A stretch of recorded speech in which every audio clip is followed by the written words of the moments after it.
meeting to order, and I'll offer prayer and we'll stand for the pledge.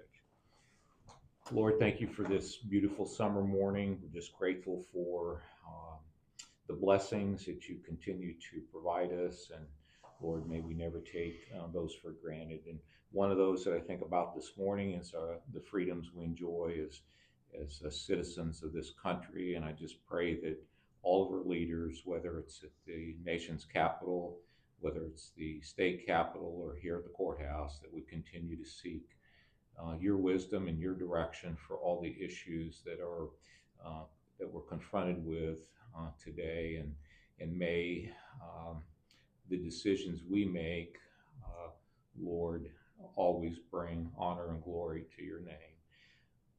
Again, we just thank you for those who serve our nation around the world, around this country, just to keep us safe, and those who have paid the sacrifice and given of their lives in all the generations in 250 years, Lord, that we're about ready to celebrate, so that we can continue to live in freedom.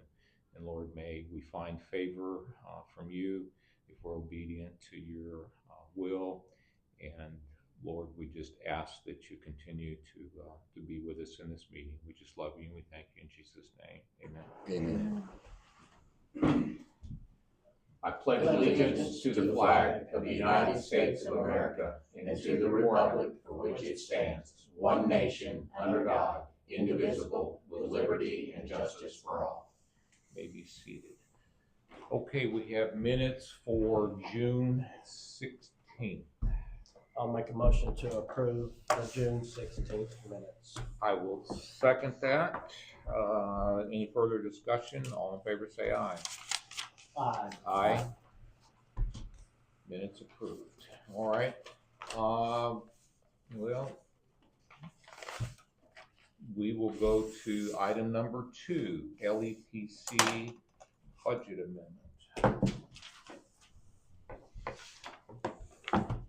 And Linda, you want to explain this for us so we know what we're about ready to do here? Sure.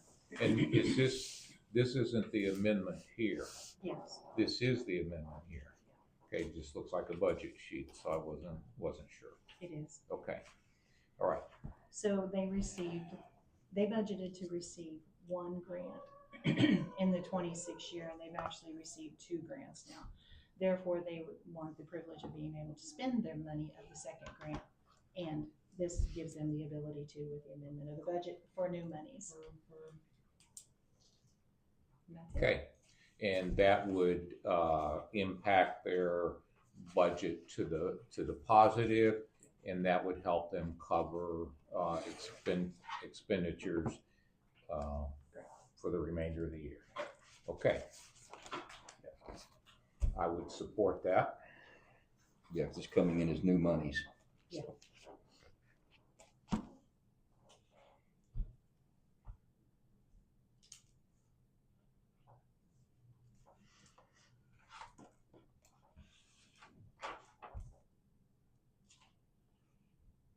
How much is the new money?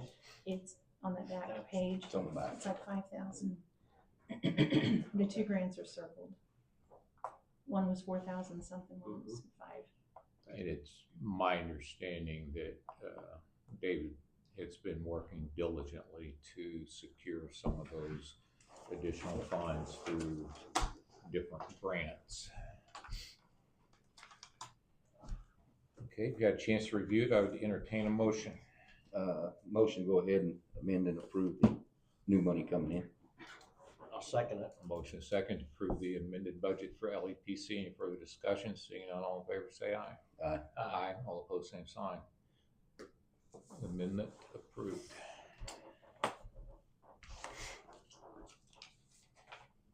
Okay. Now, we have the privilege this morning of having one of our state reps here, and I'm so grateful for that. I know that it's busy during the season, but I think it's busy during the off season as well. So with that, I'd just like to recognize Representative Melissa Schmidt, and she wanted to give the commission an update on legislation during this session. And so Melissa Melissa, thank you for being here this morning, and we'll give you the floor if you want to come up front and, As you can see, I you. don't know all the answers, but I might have Oh, one in this big old okay, binder. okay. Thank you. Well, Thanks if for you having told me. us you had all the answers, You'd know I was lying, because none of us have all the answers, but I'm just gonna move up here just a little closer. so Please, the answer yeah. Doesn't feel like Yeah. I'm yelling across the Yeah. room, but it's good to see you guys. I have been giving end of session updates kind of everywhere I go. That's part of what I do. We ended session May 15th at 6 p.m. right up until that constitutional deadline. We took our last vote about 5:55, so we were working right up till the end, which is unusual, as you probably know, former representative. But the House and the Senate worked pretty well together this year, so we got a lot of things done. I started to say good things, but that's still to be seen, I guess. And so from that point until about the end of June, end of July, I do this. I come and just give end of session updates to school boards and county commissions and organizations and really anyone that's interested in knowing what we did last year and what it looks like going forward. And so I will hit a few things and then I'll just open for discussion, because I know there's a lot of ballot measures that you might be interested in and that we might need to talk about, and I'm definitely interested in hearing your thoughts on those ballot measures. So personally, I have 2 pieces of legislation sitting on Governor Kehoe's desk to sign this year. So we'll see. The first year I had 3, and very thankful for that. Some of it was work that my predecessor had worked on and just didn't get across the finish line, and then we were able to pick it up and get it done. Primarily foster care, child care, regulation type stuff, adoption stuff. This year, I wanted to broaden what I worked on, and so I looked at some law enforcement needs, some veteran support, and then I can't ever get away from foster care reform, so I picked that up as well. I wouldn't be who I am if I don't also see what else we can be doing along those lines. But one of the things I'm most proud of this session didn't actually happen legislatively. It happened by working to overturn a Supreme Court rule. And I've kind of talked about this everywhere I've gone, so you maybe have heard it. Joe maybe has heard this already, but I want to talk about it again. Last off session, I spent a lot of time with my sheriffs. So my district includes parts of 4 counties: Laclede, Olive Wright, a little bit of Douglas, and a little bit of Webster. So I sat with all 4 of my sheriffs last year and just said, what are you needing? What's your primary need right now? And Douglas County Sheriff DeGase is his last name. He's also the president of the Sheriff's Association. Brought to me the concern that they had with warrants that are visible ahead of being served. So for lack of better terminology, the bad guys were able to see when a warrant was issued for them ahead of it being served by our deputies. So they were laying in wait and firing at our guys as they were coming to try to serve the warrants. And that's part of the reason we lost the deputies that we lost in Christian County. So he shared that with me. So I filed legislation in November that basically said warrants needed to stay sealed until they were served. Just give our deputies a heads up, and then they could be put out on CaseNet or wherever for the world to see. But give my law enforcement the time they need to safely serve a warrant. So I did that in November, and then I met with the Attorney General's office and the Supreme Court in December, and what we realized was that's how it used to be. And then the Supreme Court made a rule in 2023 that changed that and let those warrants become visible before they were served. So what I actually needed to do, instead of filing and trying to pass a bill, was petition the court to overturn their own ruling. Because even if my legislation had passed, the Supreme Court trumps me, right? So they could have still just relied on that rule, and our guys are still unsafe. So I learned how to petition the Supreme Court to overturn their own rule with my Supreme Court liaison. And I made that official petition in January. And then, as you know, I can be a little stubborn and pushy when I need to be. So I made sure they knew I was concerned about this. every week. I reached back out just to see what their thoughts were and if we had decided on that. And by March, they came to me in writing, March 31st, and submitted in writing that they had accepted our request to overturn that rule. So effective July 1, we go back to warrants being sealed until they're served and our guys can be safe. But I only share that. I share that because I'm pretty proud of that, but not because it's a feather in my cap. That took a lot of us working together. It took my sheriffs. They also petitioned the Supreme Court. I shared Douglas County with Overcast, Representative Overcast. He also petitioned the court. And then I pushed. And then our liaison was helpful. And the Attorney General was helpful. And I guess that's the point I'm trying to make as I'm sharing with all of our groups, is nothing that we achieve that's of any value we do by ourselves. It takes all of us. And that's why the end of session updates mean a lot to me, because we'll talk about Amendment 5. Should the income tax pass the ballot, then we have a lot of work to do going forward to make sure that we're protecting the things we care about, the things you care about, and that's going to be done legislatively, and that's going to be done with all of us at the table. So I like sharing what we were able to do because I'm thankful that our law enforcement are now going to be safe. That's got to be a priority. But I also like sharing it as an example of this is what we have to be doing together. And I also share that I get it. Politics is can be ugly and dirty and weary, but I'm going to keep working, and I need my people at home to keep working with me so that we can make sure we're doing what we need to do. You know, they send us up there. We have a representative type government because I'm going to represent the values of our district, the concerns of my counties, the concerns of my schools, my people, my veterans, my farmers, my small business. That's my job, and I can't do that if I'm not spending time with my people. So I love the off session because I can come back now.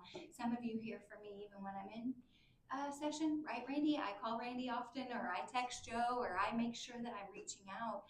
And, you know, we don't always maybe see it the same, but at least you've heard my thought on it and I've heard yours, and then at the end of the day, we have to make a decision. So personally, those are the things, you know, that I'm pretty proud of. Like I said, I've got 2 pieces of legislation sitting on Kehoe's desk. The other one you've heard me talk about, which is age verification for inappropriate websites, keeping kiddos safe online. So having to verify that you're 18 before you can access inappropriate websites. I would like to say nobody needs to be on inappropriate websites, but I don't get to say that, but I do want to protect our kids. And that was something that they were working on before I went in. And then when I went in, I just joined that fight and filed that legislation alongside my colleagues. So finally that one's done. 4 years it took to get that to the governor's desk. And then the other one I have is ensuring foster kiddos get some behavioral health support once they're placed into foster care. Currently, there's no requirement for any type of counseling or anything for those little kiddos when they're being uprooted from their lives and placed into a foster setting. It was a bill I filed last year, got through committee, but didn't get to the House floor. This year it passed. So pretty proud of that too. That's important.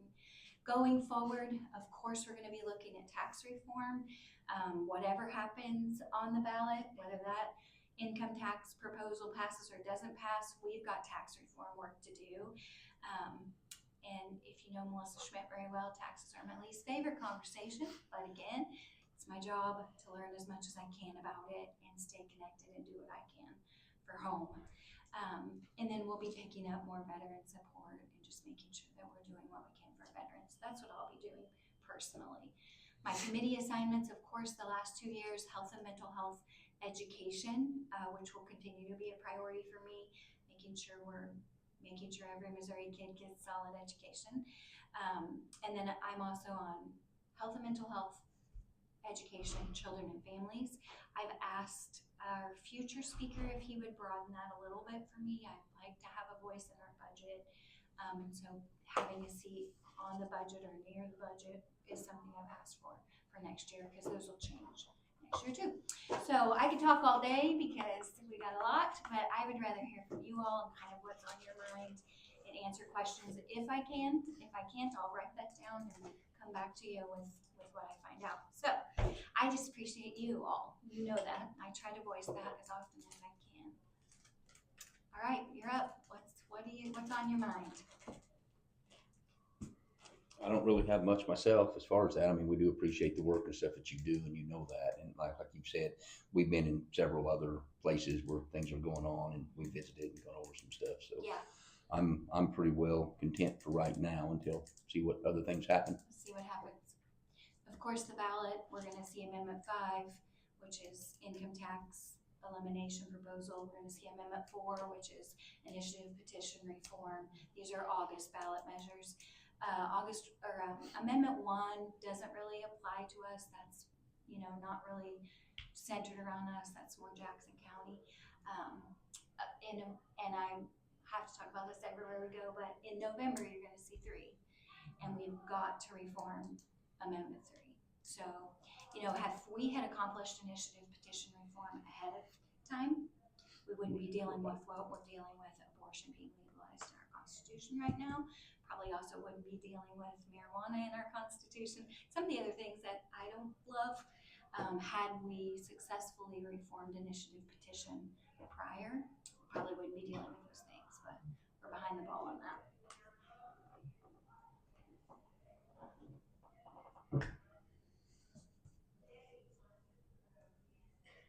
Good morning. Good morning. Good morning. Yeah. She's getting her. I know what to do because this is what I do every time I talk to Randy. I start taking notes because I learn from him. Well, you're a good listener. I don't know how much I can say that I have to offer, but you always listen, and I appreciate that. I think that's important. So on different topics, in the first one, whenever you mentioned one of the pieces of legislation that's waiting on the governor's desk, and that was for some services for foster children. Okay, I don't know if there's anything available, but Laclede County was a non-participating county in the opioid settlement. Unfortunately, that's the decision we made based upon the time. Yeah. But we took the advice of the Attorney General at that time, and it probably didn't work out so well for us. Yeah. Okay.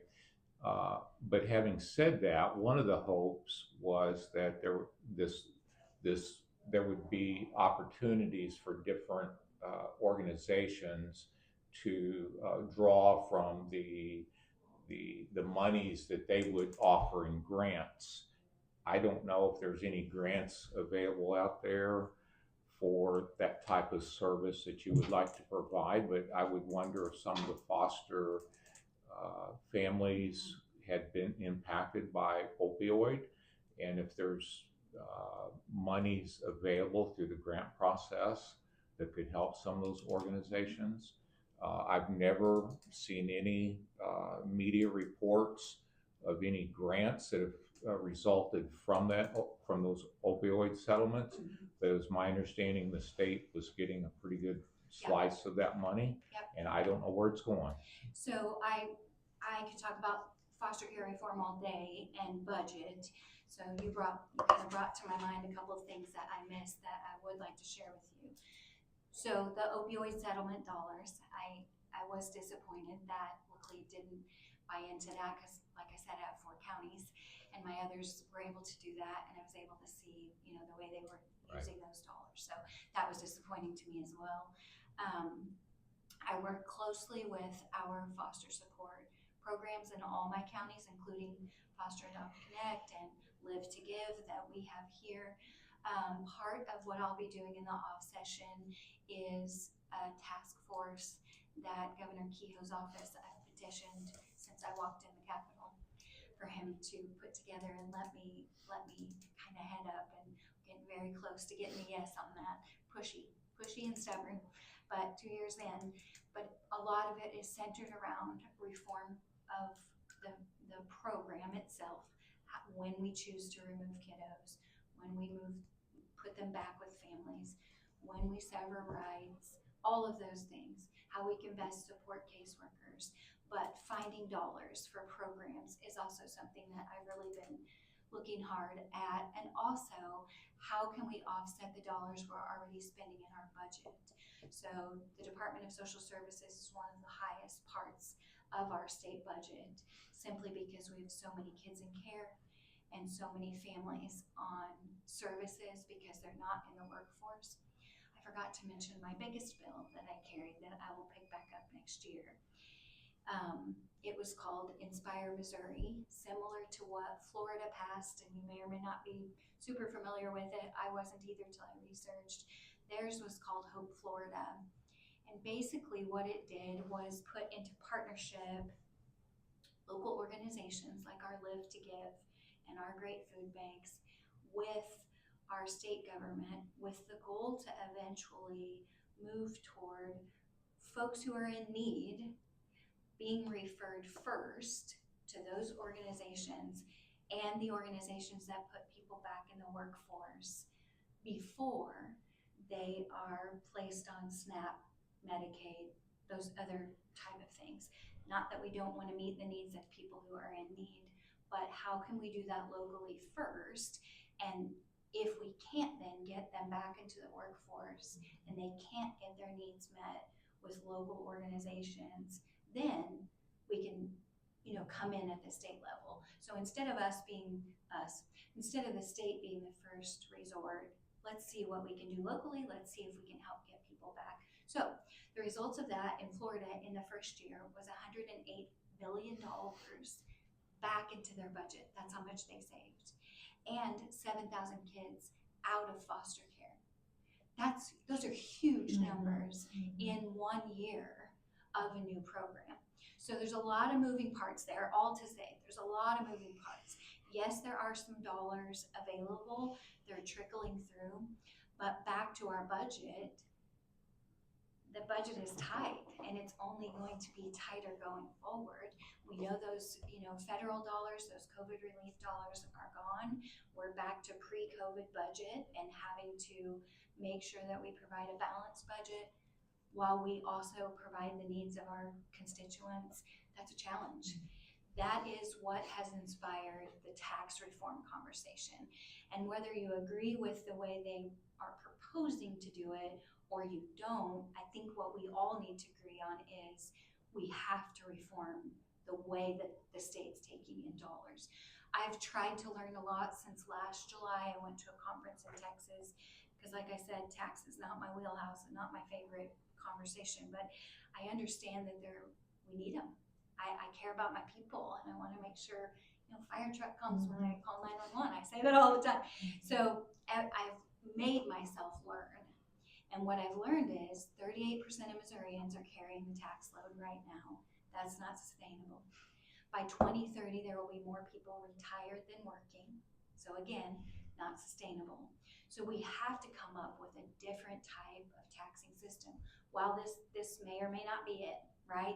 But we have to take some steps forward and do some reform. And so all that to say, there's ways that we need to be reducing the budget, which is what my bill was proposing, being able to reduce the social services piece of the budget, getting people back to work, because there's so many benefits to work. I know personally, for me, my own mental health, just working is good for me. Working is good for us. If you're able, if you can. If you can't, then of course, we need to be helping. But if you can, it's good for you. And so I think there's so many layers to, yes, I want to find more dollars, but we need to cut the budget and we also need to reform our taxing structure. A lot of pieces to that. I don't know if that answered your question, but I'm working on it. No, my comment was if there was any ability to tap into the opioid fund, quote unquote, grant process for foster care. However, taxes are one of my favorite subjects to talk about. And so I'm always willing to do that ad nauseum, so you can shut me off anytime you want. I would never. But there was a question, I don't know if I've mentioned this, Melissa, or not, but I have concerns with Amendment 5. I won't go into all of those, but I'd like to carry that conversation one-on-one with you at some point. One of the questions I asked back in March, one of the organizations at our state capitol, and someone I'd met there years ago, and I called up there, and he said, "Randy, just be patient. In March, there's a lot of things talked about, but until we get to the end at 5:55 on that last day, we really don't know what's going to happen." So I kind of sat on my hands. But the question I asked was this.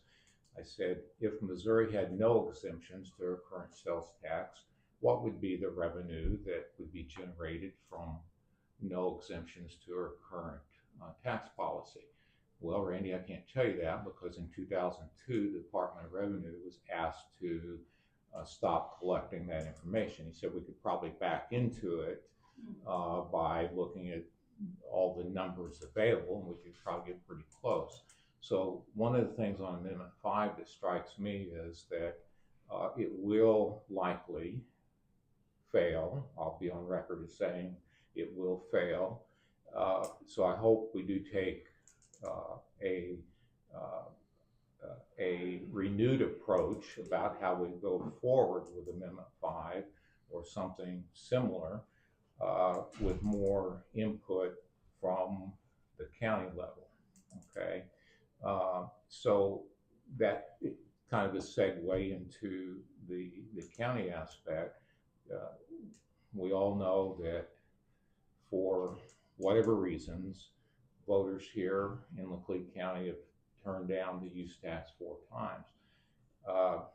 So if we increase the state sales tax and we don't have the use tax, I think it's possible that you'll see more online purchases, and I don't know that there's any component in this. I know you worked hard to try to find a way for us to collect the use tax, I'm a fan of the use tax. and I appreciate that. But my concern would be that might, the few counties that are left, the impact that might have, and that probably remains to be seen. But then I also think that on Amendment 5, as it relates to county government, you are capping us, which we can see some growth, but it's limited growth and not natural growth. But I don't see that same limitation on state government. I'm pulling it. I'm listening, but I'm also pulling it up so that I can have it in front of me. Okay. And so, as you alluded to, maybe we have just as much work to do on the spending side of this budget as we do on the revenue side, but it doesn't appear Amendment 5 addresses any, and correct me if I'm wrong, because I haven't got an answer on this, does it limit state government in what they can collect, but it does limit county government on what we're able to keep if there's an increase as a result of additional sales tax. Yeah. So it seems to me like it's an end run around the Hancock Amendment. Yeah, and there's a lot for the state government. Right, and there's a lot of conversation around the concern around suspending Hancock, for a certain amount of time, because this is a 5-year proposal. I want the official ballot language in front of me. That's what I'm searching for. I've got it on my desk if you want to. I've got it right here. Okay.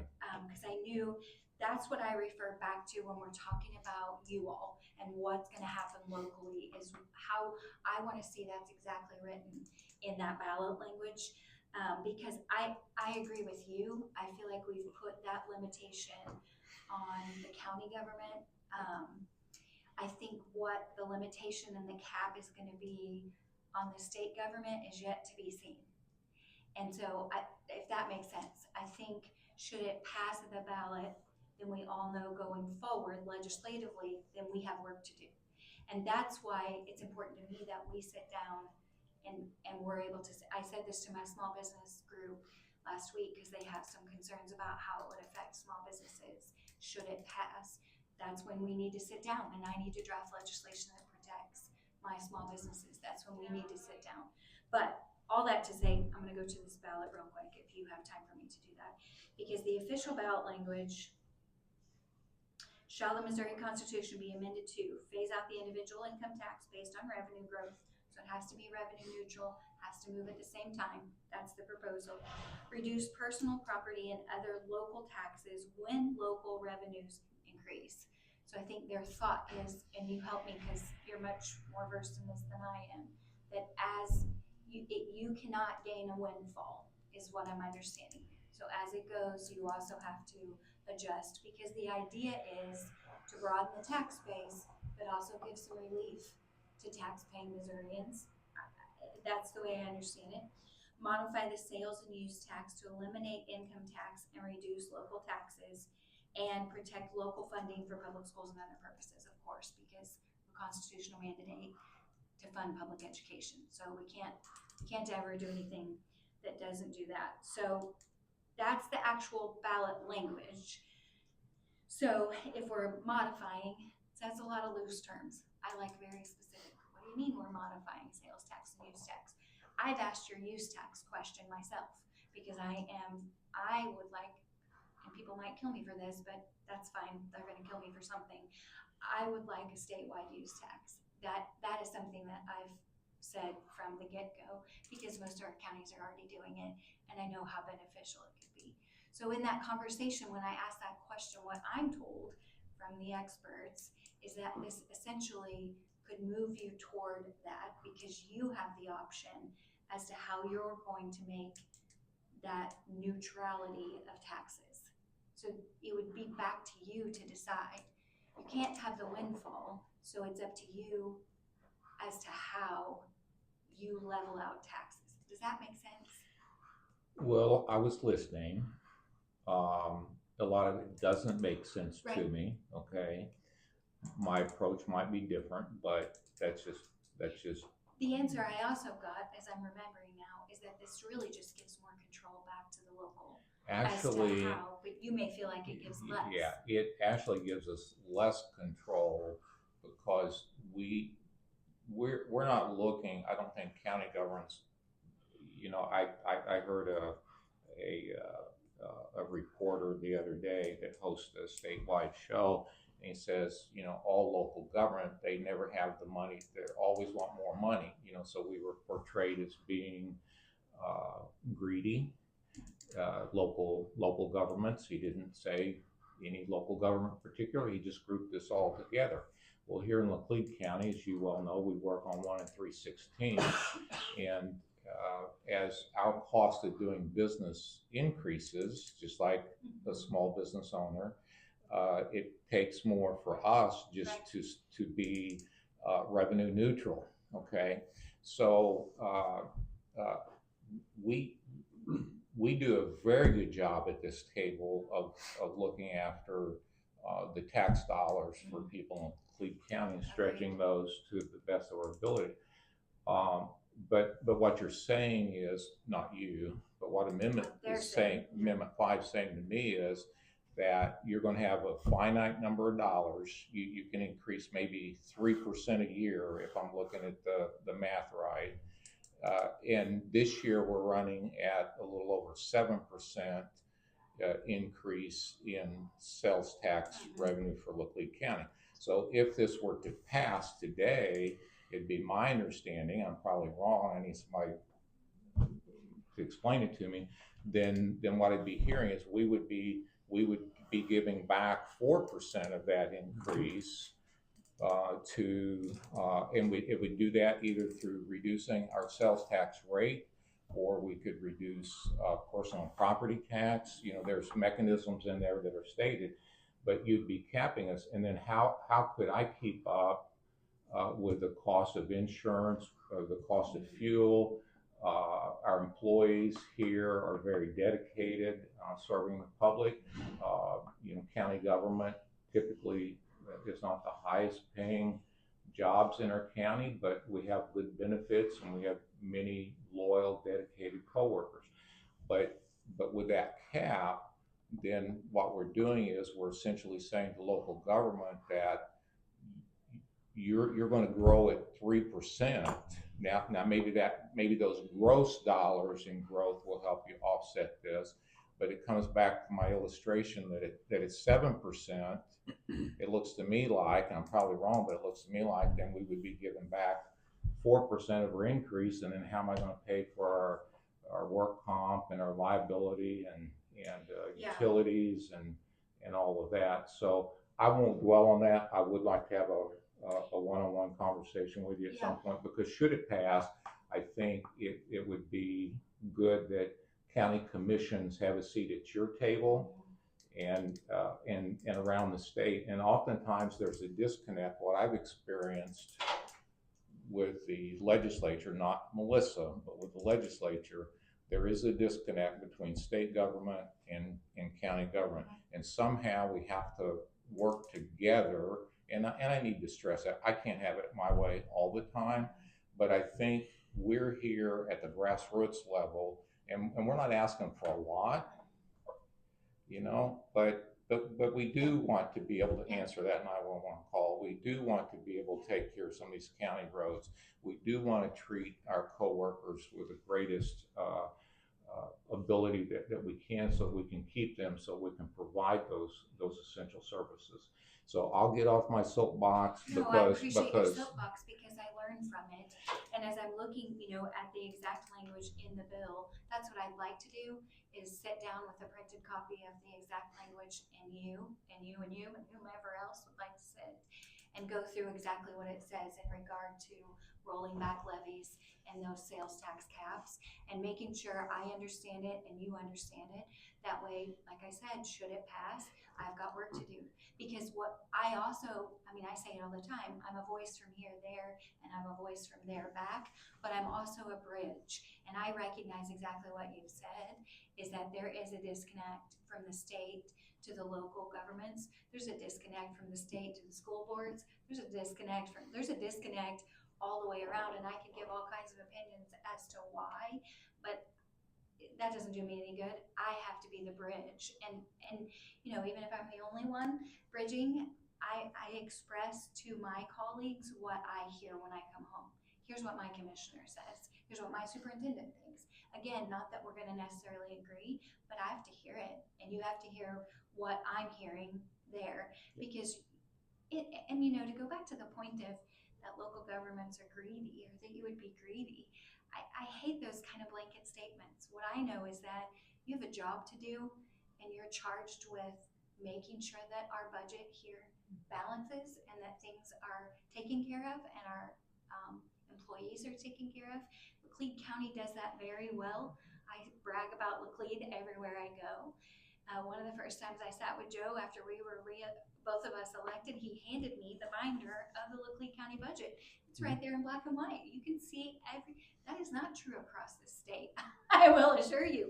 That's what's in this binder though. I have the state budget. I took a note from Joe, because I'm like, I need to be able to do that. So when I sit with my people, if they have a question about the budget, here it is. Open it up, look at those numbers. I'm transparent, if nothing else, sometimes too transparent maybe, but it's all I know to be. But I agree with you. And I want to print the bill and sit down and highlight the areas that are of concern. I will say, I don't know that this is going to pass at the ballot. Either way, we have a lot of work to do. If it doesn't, we have to reform our tax policy somehow. I have said intentional is the word I would like to use. I've been saying that for 2 years to this group right here. We need to take a real intentional look at how we reform taxes. And so if it fails, we're gonna have to come back and do that. If it passes, we're gonna have to come back and do that, because we're gonna have to legislate how we now come alongside what's passed at the ballot. And I'm here for it. I don't like it. Tax is not my favorite. But I know people who know things about it. What else is on your mind? I would like a little bit of clarification, nuts and bolts on the initiative petition. I think I know, but I'd like to hear it from you. So there's a lot in that initiative petition legislation that maybe you're not hearing about. It protects our elections from foreign dollars coming in. So we'll take Amendment 3, the previous Amendment 3, the reason that abortion is legalized in our Constitution right now. The $32 million lie is what I call it. $32 million pumped into our state to promote what most Missourians did not want to happen. Right here in Laclede County, we were 70% no on abortion in our Constitution, and yet we have legalized, unregulated abortion and gender transition in our Constitution right now, and that's because we did not reform the initiative petition process. So the current, what you're being proposed to vote on would say that all 8 congressional districts have to agree before it goes to the ballot. That may seem extreme for some people who live in my house even feel like it shouldn't maybe be all 8 districts, but that's what's being proposed to us, right? And I'll go back to the Amendment 3 that we're gonna see in November. I would like to abolish abortion in any circumstance for any case. That's not necessarily what the new Amendment 3 does, but it is a step toward getting back to the Missouri values around abortion. So same with initiative petition. This may not be the perfect, it may not be exactly what everyone wants in that reform conversation, but it is certainly better than what we have right now. What we have right now not only allowed initiative or Amendment 3 abortion in our Constitution, and wherever you land on the marijuana conversation is fine, but here's where I land on it. It's now in our Constitution, and that's not something I would have ever thought I saw from Missouri. Back to abortion. We now have the same regulations around our abortion as California. Missouri has the same regulations as California, one of the most liberal states in our union, and that's because we didn't reform initiative petition. So I am unapologetically a huge yes on 4, because we have got to reform that process. The pushback is a lot of folks feel like this limits the voice of the people, but doesn't limit the voice of the legislative body, because it doesn't make any changes to the way we put things on the ballot. And to that, I would say, we still, respectfully, are hearing from you. Most of the legislation I filed, just like my sheriff's legislation, I filed that based on the voice of the people. So if you have something that you think should go to the ballot, you still have a voice in putting that to the ballot.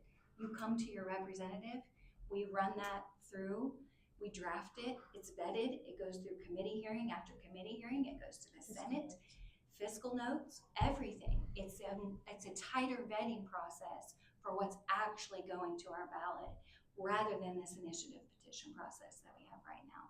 I have no problem. I will go on record saying we have to be yes on 4. Melissa Schmidt's a yes on 4. Does that answer your question about it? What was your specific question, Erik? No, I think I heard what I needed. Yeah, it just is a tighter way. It should be very difficult to change our Constitution, and it is not right now. We have, and I agree with you, by the way. We agree on it. And that's why we have marijuana. Yep. And that's why we have abortion Yep. legal in Missouri, because we don't have the safeguards in place to protect our Constitution, because now it can be driven by those foreign dollars, those out-of-state dollars, Yep. and it doesn't reflect, I don't think, the cross-section of all of our values in Missouri. It might be a pocket here and a pocket here, but not throughout the state. Rural Missouri has lost their voice. Yeah, With our exactly. current process. So I'm with you. I'm not as optimistic that one will cross the finish line. There's a lot but of confusion. yeah. So there's interesting terms that I learned recently from one of our local judges: trustee and delegate. Have you ever heard those terms before? Well, enlighten me, because I just am starting to hear that too. Yeah. So in visiting with Judge Winfrey, and as he teaches government and history in whatever capacity he does, I've learned the terminology trustee and delegate. So you're a trustee for Laclede County. You are elected to go up there, and you're elected to participate on our behalf and to vote on our behalf as you go through your committee hearings and action on the floor. We trust you to make those decisions because we think you will be better informed, according to Judge Winfrey, because you're hearing all sides of the debate, and we only may be hearing a sliver of that, right? But if you were a delegate, and this goes to the Amendment 4, right? If you were a delegate, then you would simply be representing us as a democracy, basically 50+1, okay? And there's a distinction there. So I'm learning more about trustee and delegate. So you're our trustee, and I'm glad you're there. And I would like to just give you all the time that you want. We're very appreciative of the update and the outreach. You've certainly done that, and I appreciate that from my standpoint. And I'll continue to bend your ear on issues that I think are important to county government. That's the hat I'm wearing, and I hope we can always have that dialogue. I know you've got a lot to cover. You've got all the issues up there to deal with. Yeah. Certainly education and is important, and I could wade into that a little bit, but I won't. You're welcome to. I No, feel like I no, know more than I ever wanted to know. No, I'm sure, but you have to balance our opinions and the opinions of educators, opinions of small business owners, opinions of foster families, and you've got to balance all that. Right. So you have a lot to look at, and so we want to be a source when it comes to the county government. Hopefully that'll create that balance. I appreciate you recognizing that. Not everyone knows, that we hear a lot, and I didn't even know that going in. Going in, I'm like, I'm a voice for my people. And then, pretty quickly I learned from my mentor, you have information that your people don't have. And that's why you're making decisions.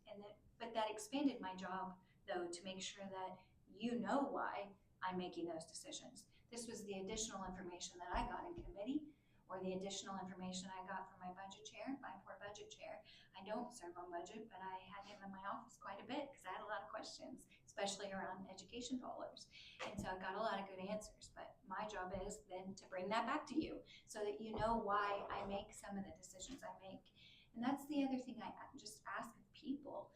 If you have a question about the way I voted or maybe something I said, don't make an assumption that I've now become something that I never was before. Just ask me, because I have some information, and I take my votes and my decisions extremely cautiously.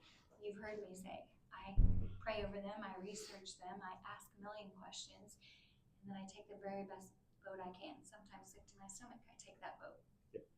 But I take it, but I have to hear from people. So that's probably been the most heartbreaking part of the process. It's just, people love you until they don't. You make a decision that they don't have much information around, and all of a sudden they assume that you became an entirely different person than you've been your entire 53, almost 54 years of life. And it's like, just talk to me about it. I didn't change. Still living in Missouri, Melissa Schmidt. So I appreciate you. Appreciate all of you. Eric, anything, Joe? Nope. I mean, this is nothing our else. opportunity, so. Yep, I can take whatever. Okay. You bet. I might encourage you, Melissa, if it would be possible, I don't know whether it would or not, but, and I don't know whether it would be good before you go back into session, but maybe to arrange a meeting with your 4 counties as far as the county commissioners, try and get us all in a room together. That might be something that I could use your help arranging. 3 out of my 4 counties are very receptive, and it might just be helpful for me. I've actually wanted to do that. Okay, If you would take the lead and organize that, I'm very happy to do that. There's a little pushback from one of my counties based on just some, anyway. So if you would do that, I Okay. would welcome that, Okay. actually. and of course, we do have, we're part of the South Central County Commissioners Association, and occasionally we do have elected officials, representatives, and occasionally a senator there. And I know that, I think I don't know if all 4 of your counties are in there, but I know at least 2 or maybe So 3. they're divided in half, so I actually have 2 of those central. Right. Yeah. Right. But those can be very, very interesting meetings. And I might It is my encourage goal in you the off session to to, get to those. and Yeah. we only have them once a year. We really ought to get together more than that, but we only have those association meetings once a year. And that's when you're in session, but they are on Fridays. Yep. And of course, we know you have lots of meetings, a lot of requests for your time, but I would encourage that. But I think I would be willing to try and put something together at some point to bring your county commissioners together, so that before we go into that session, we can maybe maybe have that dialogue, what you hear from us collectively. I'd like to coordinate that after the primary so that we can Yes. see what happens with Amendment 5. Yeah. That way, whichever way it goes, I can get the feedback from my commissioners when I. If it goes the wrong way, I may not want to have that The meeting. wrong way. I'm not sure what the wrong way is, honestly, at this point. One way or another, we have to do tax reform and we have to talk about the best path for that. So that's what it's gonna look different depending on what happens at the ballot. So if we could coordinate it, but I would rather do it sooner rather than later after that ballot passes, because I'd like to hear everyone's thoughts, even if they're fresh and frustrated. I'm okay for that, but I need to know kind of what my marching orders will need to be legislatively going into session, whichever way. Okay. So if we can, I'm happy to be part of that, if you can take the lead and coordinate it. Okay. Be glad to. May I? Absolutely. I always forget to ask. Well, you. that's okay, Yeah. because it was commissioned, but I also would like to say thank you for the election bill that went through. There was a Yeah. lot. Well, That thank you, was because I covered. reached out to you Mhm. to say, does this cover everything we need to cover? There was a lot in it, There was a lot. but it did clean up a lot of things, the provisional, so that it isn't just in one and not in the other, and it created, and the blue provisional, yellow provisional, all of those simple regulations that opened up to be consistent through the elections. And with the changing of print, it put time constraints between school bonds and with us, and that opened up some time frame to where now it's easier for those requirements to be met, because it's opened up instead of just a 2-week, it's a 3-week now. Yeah. So a lot of that was enhanced, giving breathability room in tight circumstances Yeah. to where some counties just couldn't make it due to the conditions of the environment Yeah. where they were at. So And without that's what getting I into the heard from weeds. all 4 of my clerks. Yeah. They all felt the same way. Yeah.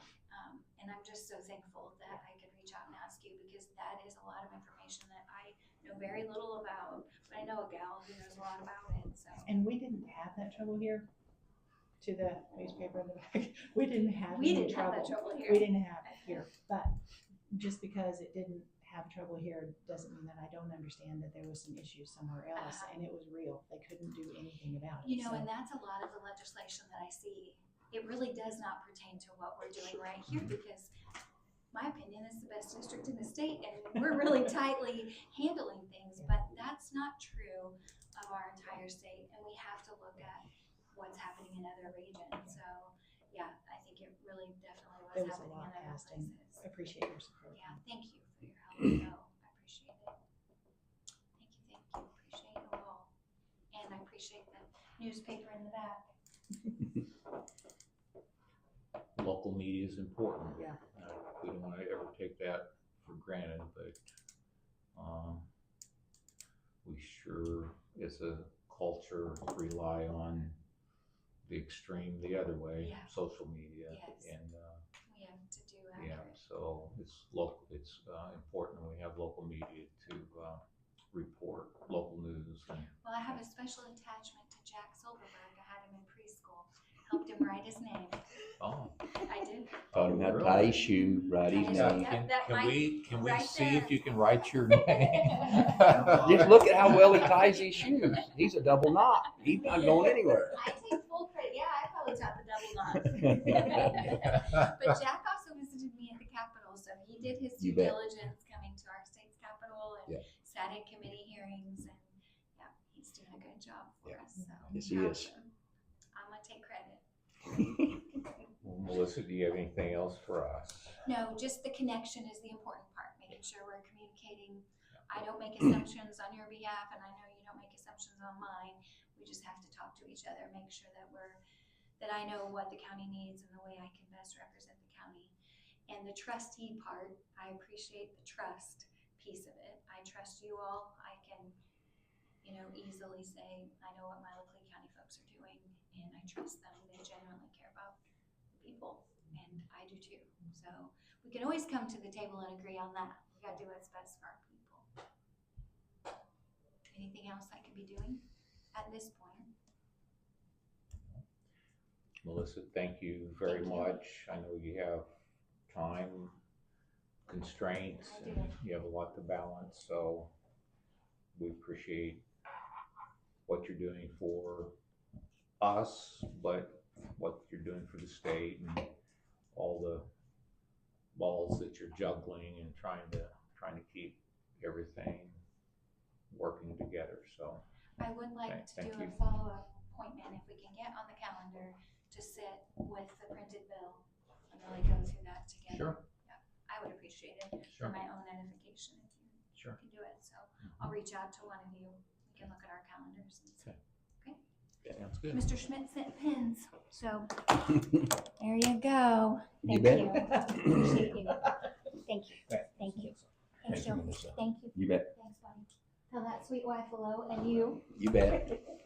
All right, I'm gonna scoot. All right. Next item on the agenda would be CDT applications. And I don't know if we have any or how many, but we'll just review these this morning. And then we can take them up for action next week after we've reviewed them. Looks like we have one from Lebanon Special Road District. And of course, what we talked about before was encourage the recipients to get these in, I believe, by July 10th, if my memory's right, or somewhere in that timeline, so that we could,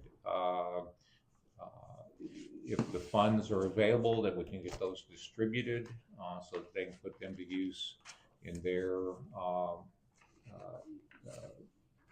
political subdivisions. Is it the end of July maybe? Was it the end of July? I can't remember. For some reason, Maybe it was the end of July.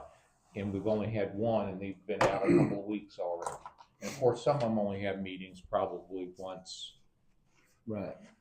a I think- month. They went out in June. But I think I was thinking we was gonna give it to the end of July End of July, okay. for that coming in, because some of those are fiscal years right in the middle, into June and stuff like that. That way they could get it put together, brought in, or If they had, the hope was that if they only have one meeting a month, they would have 2 months to be able to have the I meetings. think that's correct.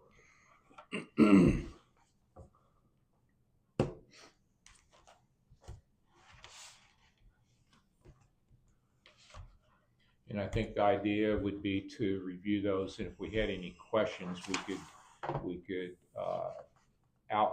do the outreach to the entity that has submitted the application, and then get their response before we take action. So that's my reasoning behind a review and then an approval, in case there's any questions.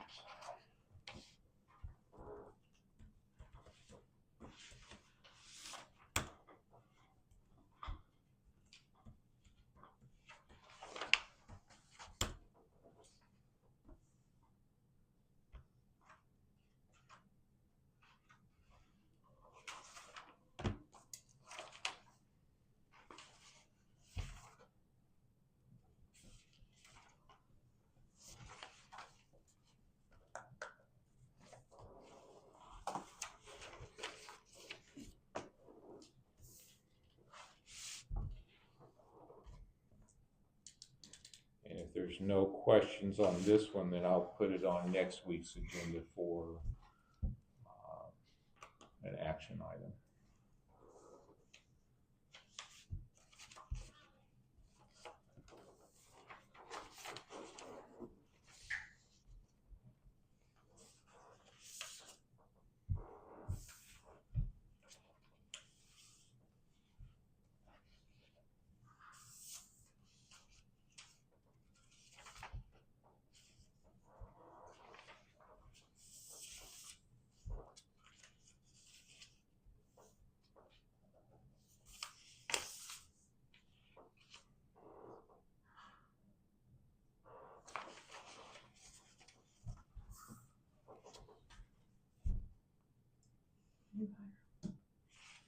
And has all that fit the FTEs that was allocated during the budget?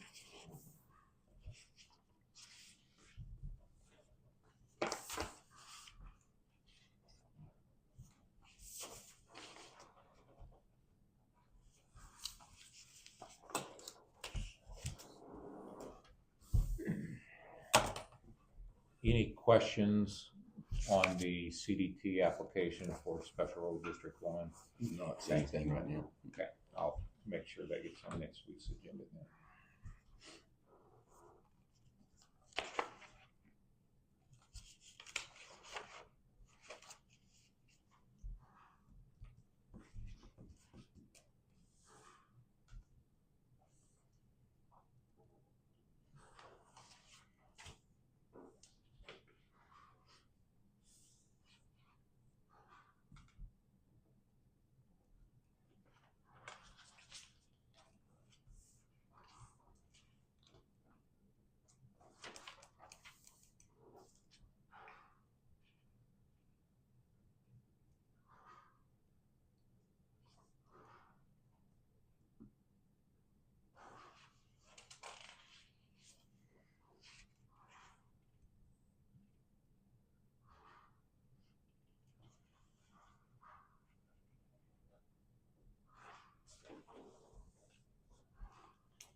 I think there was one stuck together there.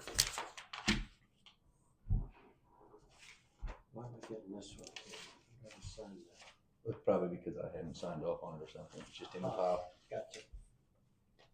Be my assumption anyway.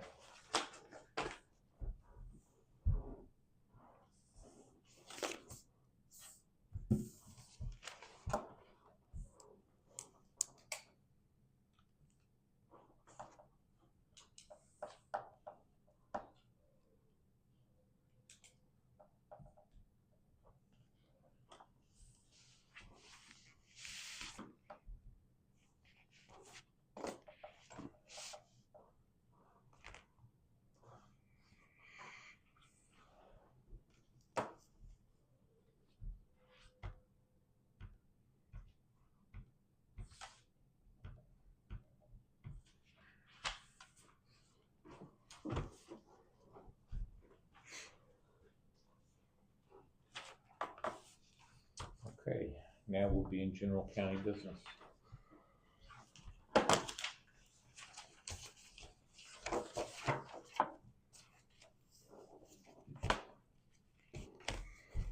Got the coroner's car done, up, going. Steve said it's a lot better than even the old car was. So, good. He said unfortunately he's already had to put several miles on it, going out on calls. That seems to be working pretty good. How did we end up on the brakes on that? Joe, you thought that resolved? Yep. The way it was discussed. Okay. Mm-hmm. Be done with a split. Yes, sir. Okay. Yeah. And he was appreciative of it. Well, good. Yeah. It should make him a good vehicle, and yeah, he doesn't hit any deer. Or the deer don't. I don't think anybody intentionally hit deer. The deer just jump out in front of you. Yeah, I bet they do. Yeah. So I need to be careful how I phrase that. Yeah, that is because correct. you and Erik are slacking, because now you're just going for those big big bucks and. Oh, no, That is that's a not negative. true. No, That is an untrue I statement. know, I know. For both of us. I can show you pictures. And Some not for media use, but and anyway. and I will retract that statement. I'm sure both of you are doing your part to control the deer herd population in the state of Missouri. There's no doubt in my mind about that. Is that a better way to frame that? I like that. I like that a Yes. little better. Did you say? And as- you're on as- personal, and you have the conservation agents' phone numbers on speed dial, just in case, right? I do have both Jared's phone numbers in my phone. That is correct.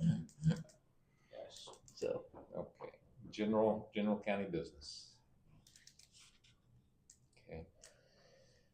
All right, I think everything around the courthouse, it looks like the grounds really look nice and everything seems to be functioning. Don't seem to be having the HVAC problems we've had the last couple of years. Nope, seems plenty cool. yes. Especially for me coming back from where I was last week. My hands are wide. I'm sitting here bundling up. We're trying to. They're thinking Erik was smart wearing that jacket, but I go out to his vehicle and there's probably another one. I've got that one if you need it. Okay, public comments, items listed on the agenda. And how many CDT applications are sent out this year? Is it like 10? All the fire, all the roads. Cities incorporated are Phillipsburg and Conway. And those are the agencies that receive them. So we have what, 3 special road I think districts? it's about a dozen, yeah. Yeah, 6 fire departments, 2 communities. I can get you an exact number, it's just to give you one right now, that All right, we've taken care of routine business, so next we'll go to public comments, items not listed on the agenda. None? Okay, any other business, gentlemen? Okay. With that, then I would entertain a motion to adjourn. Motion to adjourn. We stand adjourned.